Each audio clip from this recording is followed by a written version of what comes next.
But anyway, Masters of the Universe. I'm not gonna spoil it because neither of you have seen it. But Masters of the Universe, which obviously is a He-Man show, Revelations, it's fire. That show is great.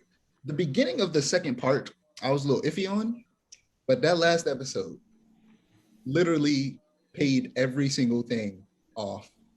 That last episode was so hype.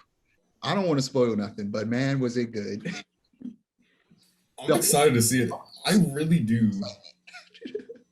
It was I'm really excited to see it. I like so serious. I just keep forgetting it's out unless like I see some like controversy about it on Twitter, and I'm like, oh yeah, it is out, and I forget about it again. focuses on Tila more than it does He-Man, but He-Man literally had a whole show to himself.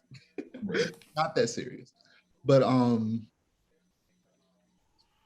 want them because I hate that there's the rights for She-Ra and He-Man are separate. So they can't, like, it's hard for them to do stuff with each other.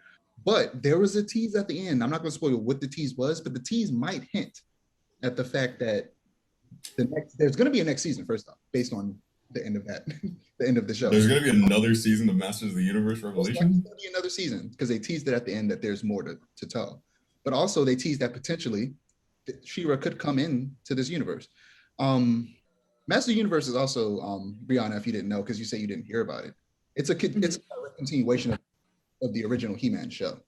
Oh, okay. So if they bring in She-Ra, it will most likely be that original version of She-Ra from her first show back in like the 80s, which I think I want them to cross over. I watched the first, how many seasons of She-Ra is it? Like 5? I watched the first 4. I still haven't finished the last season.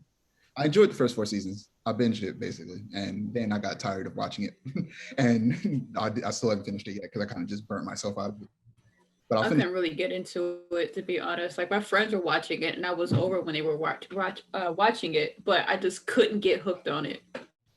That's fair. Like, it's okay, it's pretty cool, but like, it's not my cup of tea. I'm not gonna lie. The whole time I was just thinking, I want He-Man to be here. That is exactly what I was thinking the entire time. I watched the first season in like one night, and I was like, okay, now where's He-Man though? Like, that's all I was thinking about. But like, I feel like if they do finally start working together again, the two separate people that own He-Man and She-Ra rights, that they could bring a version of He-Man into the She-Ra universe, and then bring in the original She-Ra into the He-Man universe, and still have those two separate shows for the two separate fandoms of He-Man and She-Ra. Moving on. I grew up watching He-Man and the Masters of the Universe and She-Ra Princess of Power, like the OG ones and like from like the 80s or 90s or whatever, and I just want OG She-Ra back. Like, she was so cool. Yeah,